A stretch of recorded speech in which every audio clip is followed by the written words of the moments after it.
Started smelling the smell. It smelled like just nasty.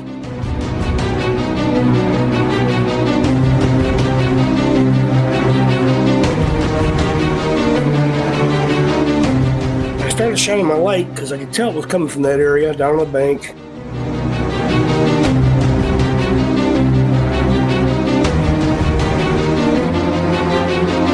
All of a sudden, just like this, I just saw the branches part, and there was a ape-looking creature.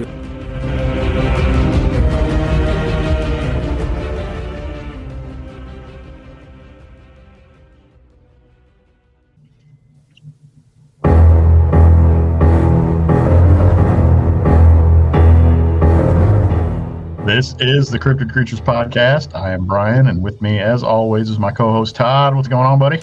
Man, just watching some college football these days, and man, I am walking on cloud nine still. I know you are. You're a Michigan fan. That's right. Just so everybody knows, Brian's a Michigan fan. But I'm not a Notre Dame fan. I'm an Oregon fan. That's right. So we have that going for us, I guess. But yeah, man, those guys are doing well. Oh man, I'm so excited. You were saying earlier the first game is Georgia.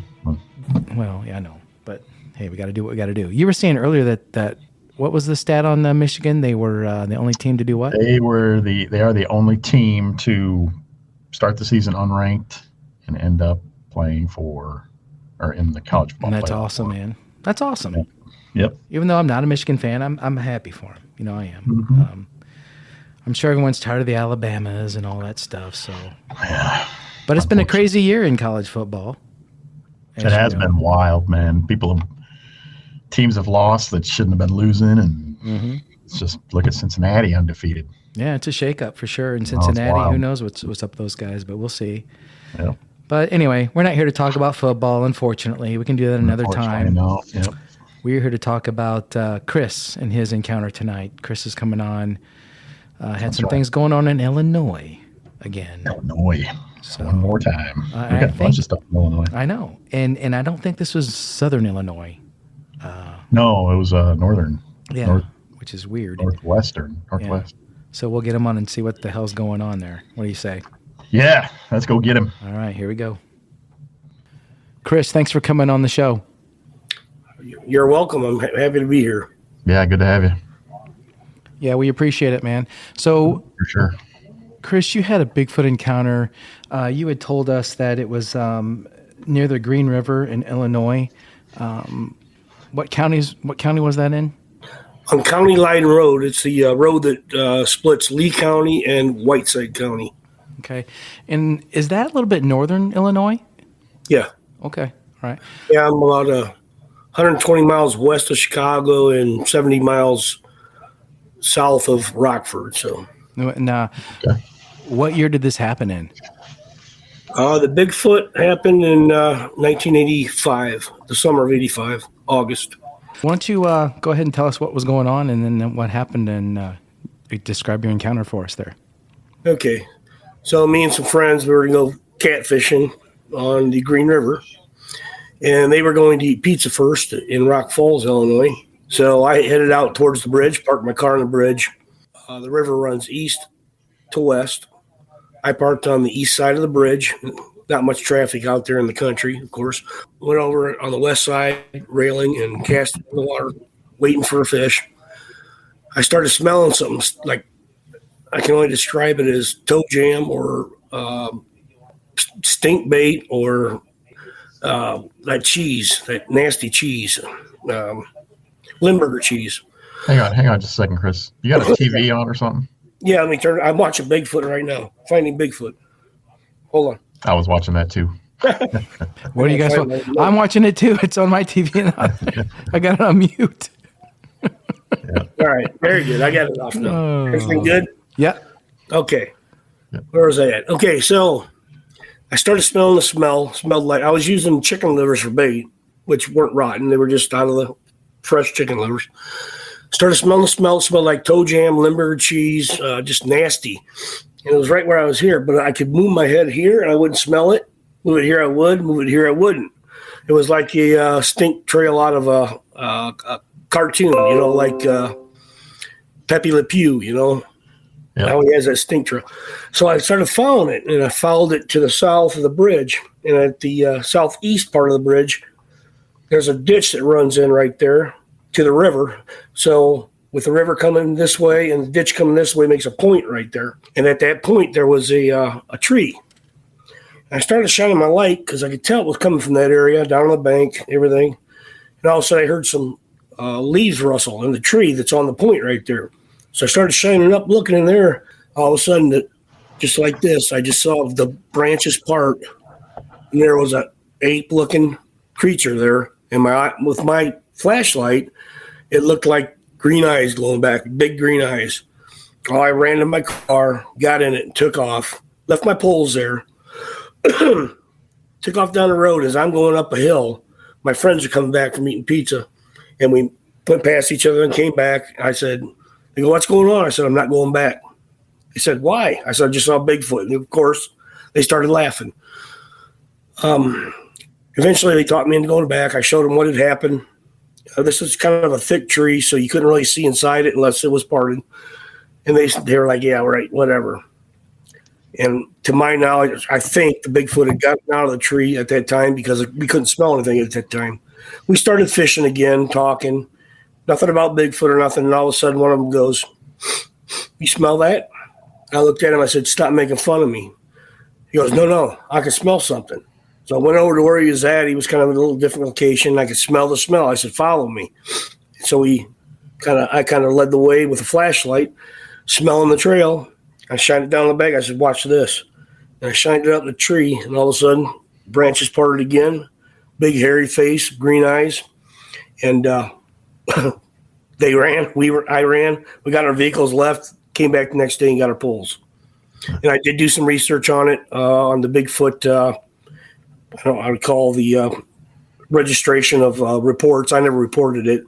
But I'd say it's about 10 miles from there in Rock Falls. There's a place called Nelson, Illinois, and there was a reported sighting there. So it wasn't too far away from where I was at. How far away do you think you were when you shined your flashlight and saw this thing move the branches apart? From the bridge, from the bridge to the tree was probably about 20 foot. Wow, that's close. Yeah. Can you describe exactly what you saw in any more detail than what you've already given us? I mean, did it have an ape-looking face, a human-looking face? No, definitely ape-looking. I mean, I didn't see it for very long because, of course, I got out of there. But as it parted, all I could see was fur, eyes, like an ape smash type nose, not as profound as ours, but not really an ape, but it's really smashed. It was more of a in-between, I guess you'd call it. And this big glowing green eyes, and the smell was, like I told you, horrible. Could you estimate any kind of height on this thing? Well, from where the tree was, the base of the tree at the bank to where he was probably about, where I saw his face anyway, was probably about 15 foot up. But like I said, all I saw was his face. I saw no defining body parts or anything like that, just the face. Mm-hmm. In front of me. So you think he was out there watching you for a while or spying on you, or do you think he was doing his own kind of thing, trying to fish, and you waiting for you to catch fish? Yeah. Well, there's a lot of beaver right there. In the ditch they build dams. There's lots of fish, of course. I think he was just up there in his normal position. It was, this took place at probably in August. Probably got out there about 8:30, right at dusk, so it's just getting dark. And so I think he was probably out there getting ready to start hunting. Mm-hmm. And I never found any tracks. I went back the next day, but like I said, the river's all sand, and you can't get tracks in a river. So was it the next day when you went back with your friends, or was it that same day they talked you into going back? It was the same day they talked me into going back. That's when I left after I saw him the first time. We all left after we came back and saw him the second time. We left and never came back till the next day. Yeah, I don't blame you. Yeah, me either. Yeah, so it was pretty. The area that you're in, it kind of when you told me where this was at, I looked on the map as we always do, And farmland, a lot of farmland. yeah, to be that far north in Illinois, especially like you said, you're not really super far from Chicago. Makes me wonder if that thing wasn't traveling through somewhere, heading south or whatever. You say this was in August? August of '85, yeah. I just graduated high school, and we were out just doing our thing, fishing and messing around, 85. That was a pretty good year, if I remember it correctly. Bears. Bears. Yeah. Great. Yeah.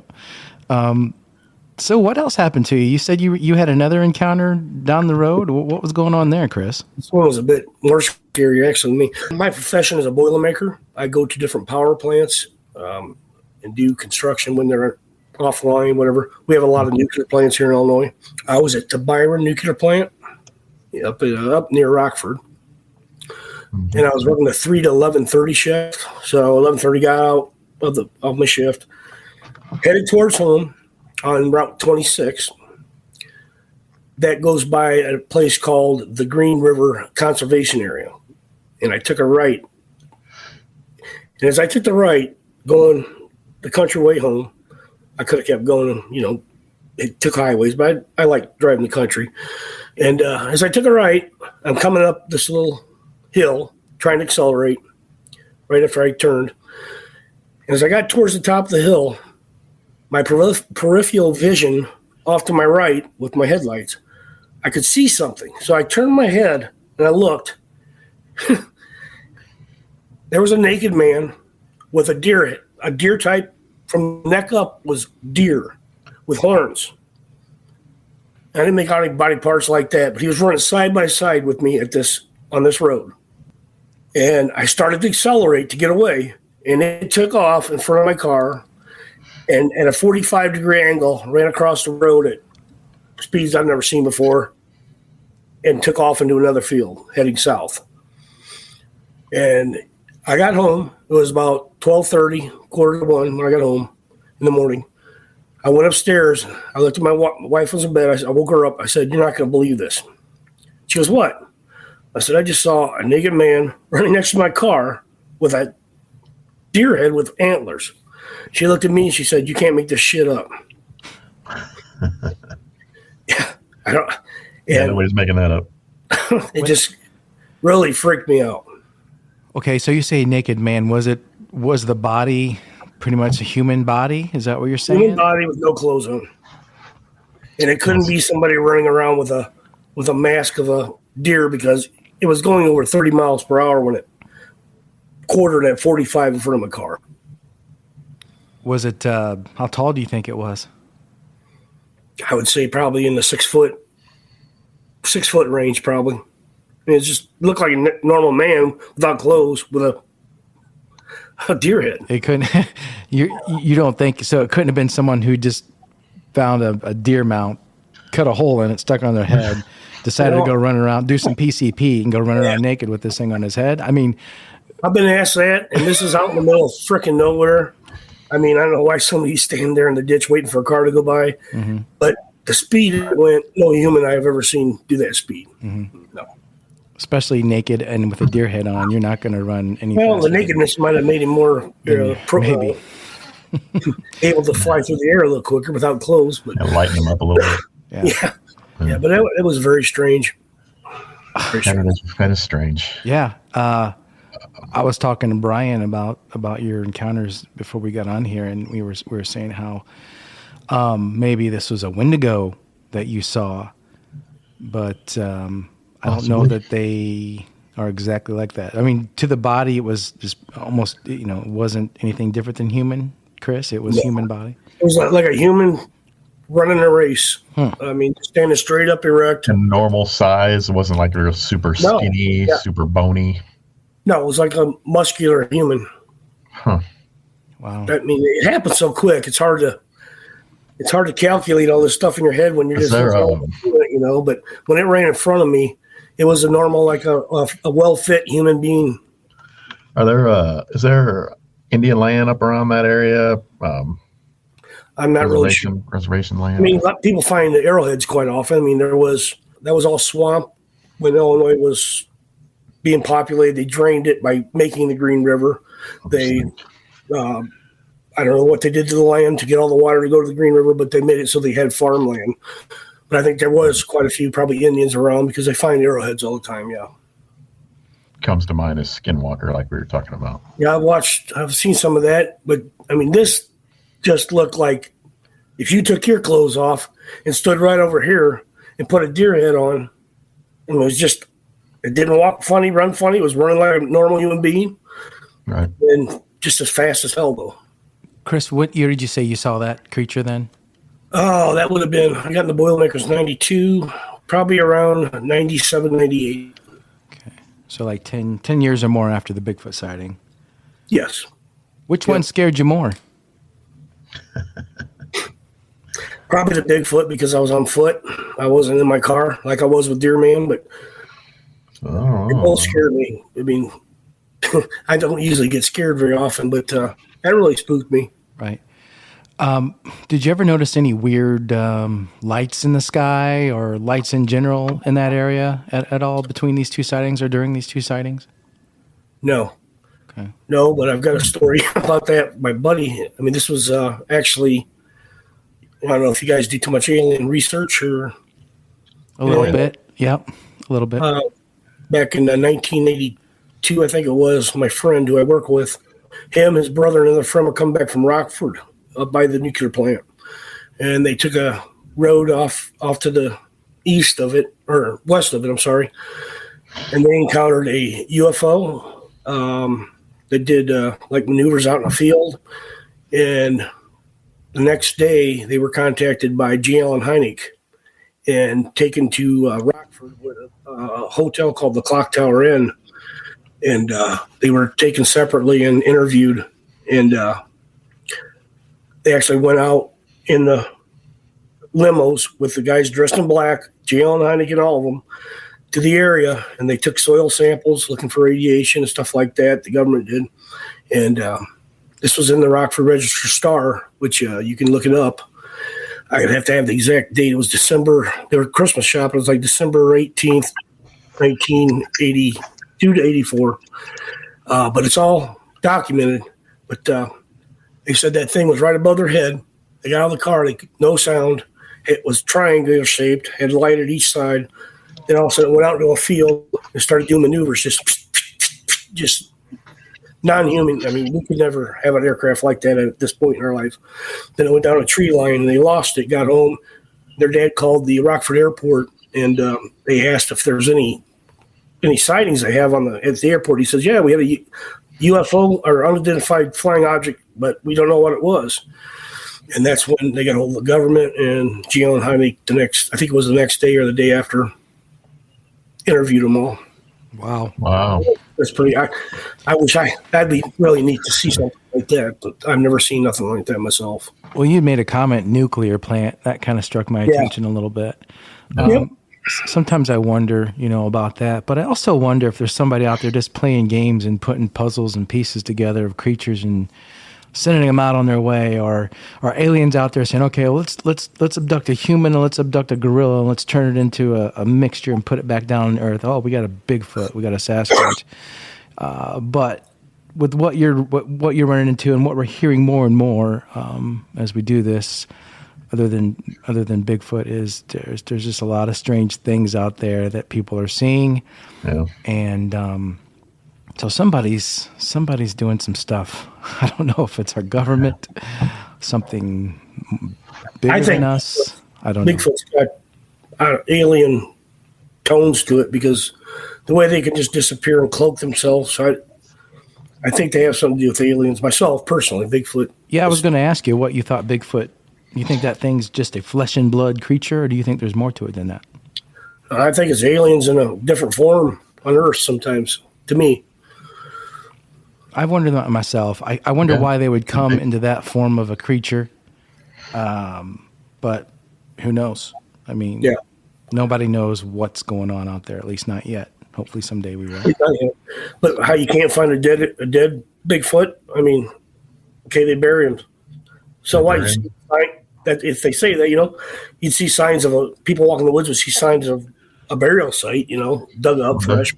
Would they though? I mean, how often do you walk through the woods and see a dead bear or dead cougar? Right. True. Yeah. But eventually, somebody over the years would have had to find some bones or something that would have matched to it. Well, That would be. They have. Yeah. Chris, have you ever heard of the Miller documents? Refresh me. I might have. Basically, there are a set of documents that were found that a doctor back in the early 1900s had wrote his memoirs about, where he was assigned by the government to go investigate and look into dead bodies of Bigfoot creatures that were found in caves or that were killed by lightning strikes or fires or what have you. And he documents his findings in this thing. Yeah. We did an episode on it. Yeah, we did actually, if you go back and check it out. Yeah. The Miller files? The Miller documents. Mhm. Documents. They're hard to find online if you can find them, but sometimes they're out there and available. But I will look. I will look. Yeah. So, that being said, we already think the government has bodies or has had bodies and know what these things are. Absolutely, Bigfoots and aliens, I think. For sure, covering stuff up. Yeah. We trust our government. Right. Well, Chris, we thank you for coming on and telling your stories and talking to us. Those are really cool. Yeah, those were good. Yeah, I might have some more if I think back long enough, but those are the ones that really come to mind to me. That I cannot ever forget. Right. If you still get out there and fishing and stuff, keep your eyes open. I do, and I just bought a telescope. I'm going to be looking around the skies, and oh yeah, so definitely some weird stuff going on there for sure. There is, for sure. There is, and I don't discount people's stories because I've actually had one. I'm not going to. People laugh at me when I tell the story sometimes, but hey, you weren't there. Right. Exactly. Mm-hmm. All right, Chris. Well, you have a good one, man, and thanks again. We appreciate it. You too. Where are you guys out of? Indiana? Is it? Or? Yeah, not far from Chicago. Actually, about an hour and a half. Mm-hmm. Yeah. I used to work up there quite a bit at the nuke plants, Dresden and Braidwood. And, yeah, we're probably about the exact opposite of Chicago. Where you saw these things. So I got you. We've had some sightings in Indiana. We've done quite a few shows already on Indiana, which surprises me, but we have. Yeah, they're here. Cool. All right, Chris. We have a good one, man. Thank you. And if I see anything else, I'll definitely give you a hoot. You please do that for sure. Yeah. All right. Yeah, we're always looking. Nice to meet you guys. Yeah, you too. All right. Thanks. See you. Bye.